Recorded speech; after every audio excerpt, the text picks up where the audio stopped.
ನಮಸ್ಕಾರ ಬಂಧುಗಳೇ, ನೀವು ನೋಡ್ತಾ ಇದ್ದೀರಾ ಅಂಗವಿಕಲರ ಅಂತರಾಳ ದಿವ್ಯಾಂಗ್ಜನ್ ಯೂಟ್ಯೂಬ್ ಚಾನೆಲ್ ಇಲ್ಲಿಯವರೆಗೆ ಸಬ್ಸ್ಕ್ರೈಬ್ ಆಗದೇ ಇದ್ದರೆ ದಯಮಾಡಿ ಚಾನೆಲ್ ಸಬ್ಸ್ಕ್ರೈಬ್ ಆಗಿರಿ, ಶೇರ್ ಮಾಡಿರಿ, ಲೈಕ್ ಮಾಡಿರಿ, ಅಭಿಪ್ರಾಯ ಕಮೆಂಟ್ಸ್ ಬಾಕ್ಸ್ನಲ್ಲಿ ತಿಳಿಸಿ.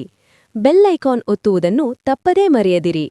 ಲೈಕ್ ಬಟನ್ ಒತ್ತಿದರೆ ಹೈಪ್ ಬಟನ್ ಬರುತ್ತದೆ, ಅದನ್ನು ಒತ್ತಿ ಚಾನೆಲ್ ಪ್ರೋತ್ಸಾಹ ನೀಡಿ. ವಿಶೇಷ ಚೇತನರ ಇಲಾಖೆಯ ಯೋಜನೆಗಳು, ಅಂಗವಿಕಲ ವ್ಯಕ್ತಿಗಳ ಹಕ್ಕುಗಳ ಅಧಿನಿಯಮ 2016ರ ಕಾಯ್ದೆಗಳನ್ನು ಕಾರ್ಯರೂಪಕ್ಕೆ ತರುವುದು ಮತ್ತು ಅದರ ಬಗ್ಗೆ ಜಾಗೃತಿ ಮೂಡಿಸುವಂತಹ ಪ್ರಾಮಾಣಿಕ ಪ್ರಯತ್ನ ಮಾಡಿರುವ ವರದಿಗಳು ಮಾತ್ರ ಪ್ರಸಾರ ಮಾಡುವ ರಾಜ್ಯದ ಏಕೈಕ ಯೂಟ್ಯೂಬ್ ಚಾನೆಲ್ ಅಂಗವಿಕಲರ ಅಂತರಾಳ ದಿವ್ಯಾಂಗ್ಜನ್ ಯೂಟ್ಯೂಬ್ ಚಾನೆಲ್. ರಾಜ್ಯದ ಅಂಗವಿಕಲರಿಗೆ ತಿಳುವಳಿಕೆ ಕೊಡಬೇಕು ಎಂಬ ಸದುದ್ದೇಶದಿಂದ ಮಾತ್ರ ಕೆಲಸ ಮಾಡುತ್ತಿರುವ ಚಾನೆಲ್ ಇದಾಗಿದ್ದು, ಅಂದರೆ ರಾಜ್ಯದ ಅಂಗವಿಕಲರ ಸಮಸ್ಯೆಗಳನ್ನು ಹೇಳಿಕೊಳ್ಳುವ, ಅವುಗಳಿಗೆ ಪರಿಹಾರ ಕಂಡುಕೊಳ್ಳಲು ಇದೊಂದು ಉತ್ತಮ ವೇದಿಕೆ ಇದಾಗಿದೆ. ಇದರ ಸದುಪಯೋಗ ರಾಜ್ಯದ ಅಂಗವಿಕಲ ಬಂಧುಗಳು ಪಡೆಯಬೇಕೆಂದು ಚಾನೆಲ್ ಬಳಗ ಯಾವತ್ತೂ ಆಶಿಸುತ್ತದೆ. ನಮಸ್ಕಾರಗಳು. ಇಂದು ದಿನಾಂಕ 21/12/2025 ಅಗರ ಗ್ರಾಮದಲ್ಲಿ ನಡೆದ ಸಾಹಿತ್ಯ ಸಂಸ್ಕೃತ ವೇದಿಕೆಯಲ್ಲಿ ಸಾಧನೆ ಮಾಡಿದ 50ಕ್ಕೂ ಹೆಚ್ಚು ಜನ ವಿಶೇಷ ಚೇತನ ಸಾಧಕರನ್ನು ಗೌರವಿಸಿ ಸನ್ಮಾನಿಸಿರುವ ಕಾರ್ಯಕ್ರಮವು ಅತ್ಯಂತ ಅರ್ಥಪೂರ್ಣವಾಗಿ ಹಾಗೂ ಯಶಸ್ವಿಯಾಗಿ ನೆರವೇರಿತು.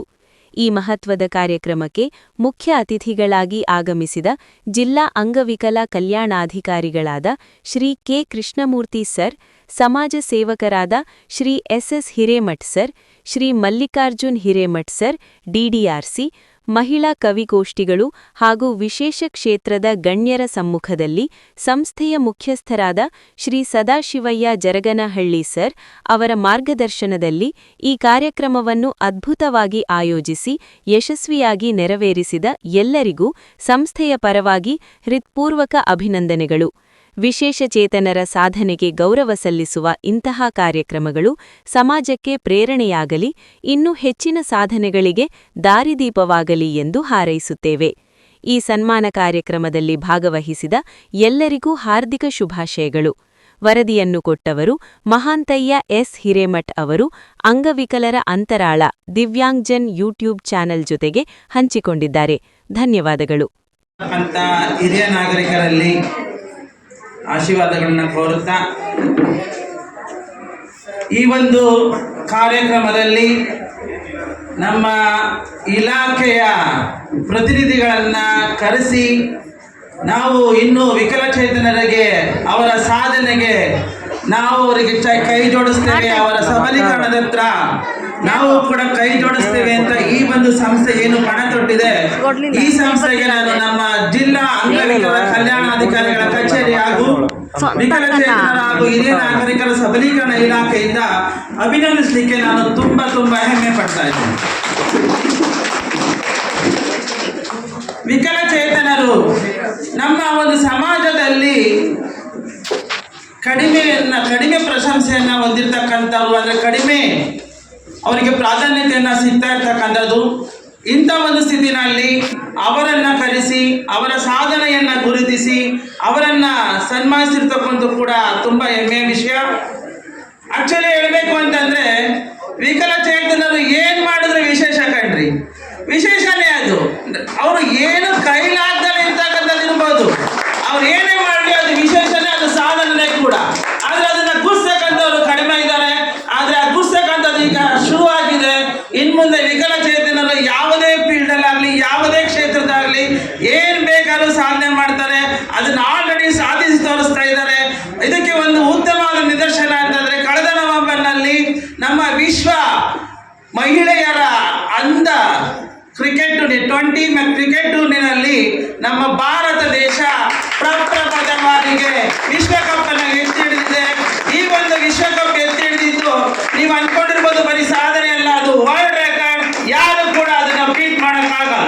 ಯಾಕೆಂದ್ರೆ ಪ್ರಪ್ರಥಮ ಬಾರಿಗೆ ನಡೆದಂಥದ್ದು, ಪ್ರಪ್ರಥಮ ಬಾರಿಗೆ ವಿಶ್ವಕಪ್ ಅನ್ನು ಭಾರತಕ್ಕೆ ಎತ್ಕೊಂಡ್ಬಂದು ಅದನ್ನು ಯಾರು ಕೂಡ ಅದನ್ನು ಆರ್ಗನೈಸ್ ಮಾಡಿರ್ತಕ್ಕಂಥದ್ದು ಈಗಾಗಲೇ ಹೇಳಿದ್ರಲ್ಲ, ಒಬ್ರು ಮಹಾಂತೇಶ್ ಅಂತ ಸಮರ್ಥನ ಸಂಸ್ಥೆಯವರು ಕೂಡ ಓದಿದ್ದು ಒಂದು ಬೆಂಗಳೂರಿನ ಒಂದು ರಮಣ ಮಹರ್ಷಿ ಒಂದು ಏನಿದೆ ಒಂದು ಶಾಲೆಯಲ್ಲಿ ಓದಿರ್ತಕ್ಕಂಥವ್ರು. ಆ ಶಾಲೆಯಲ್ಲಿ ಓದಿರ್ತಕ್ಕಂಥ ಈ ರಮಣ ಮಹರ್ಷಿ ಶಾಲೆಯಲ್ಲಿ ಓದಿರ್ತಕ್ಕಂಥ ನಮ್ಮ ಮಹಾಂತೇಶ್ ಸರ್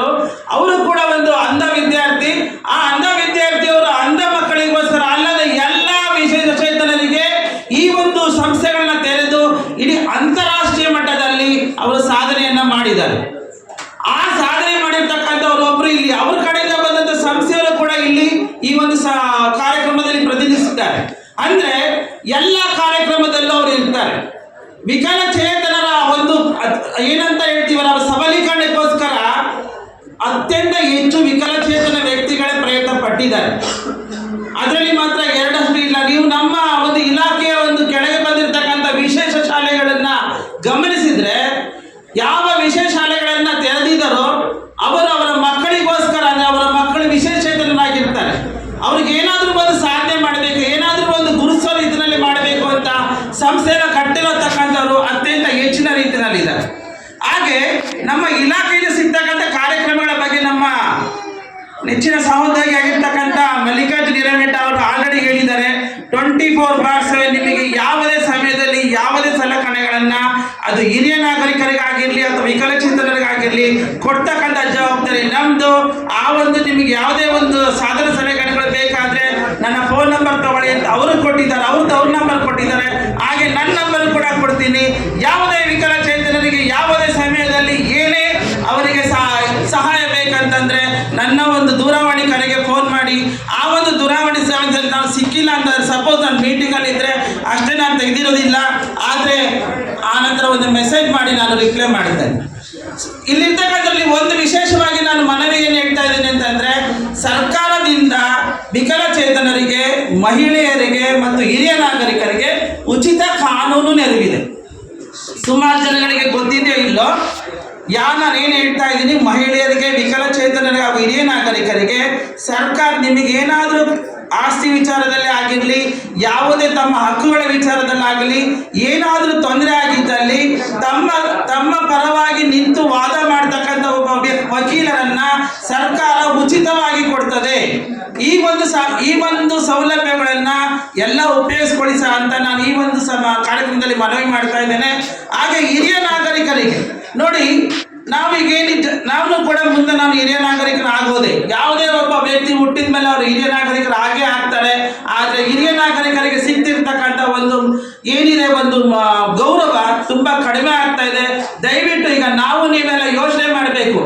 ನಾವು ಕೂಡ ಮುಂದೆ ಹಿರಿಯ ನಾಗರಿಕರಾಗ್ತೀವಿ, ನಮ್ಮ ಮಕ್ಕಳು ನಮಗೆ ಸರಿಯಾದ ರೀತಿಯಲ್ಲಿ ಬೆಲೆಯನ್ನ ಕೊಡಬೇಕು ಅಂತಂದ್ರೆ ಅವರಿಗೆ ಒಬ್ಬ ಆದರ್ಶ ಹಿರಿಯ ನಾಗರಿಕರಾಗಿ ನೀವು ಬನ್ನಿ.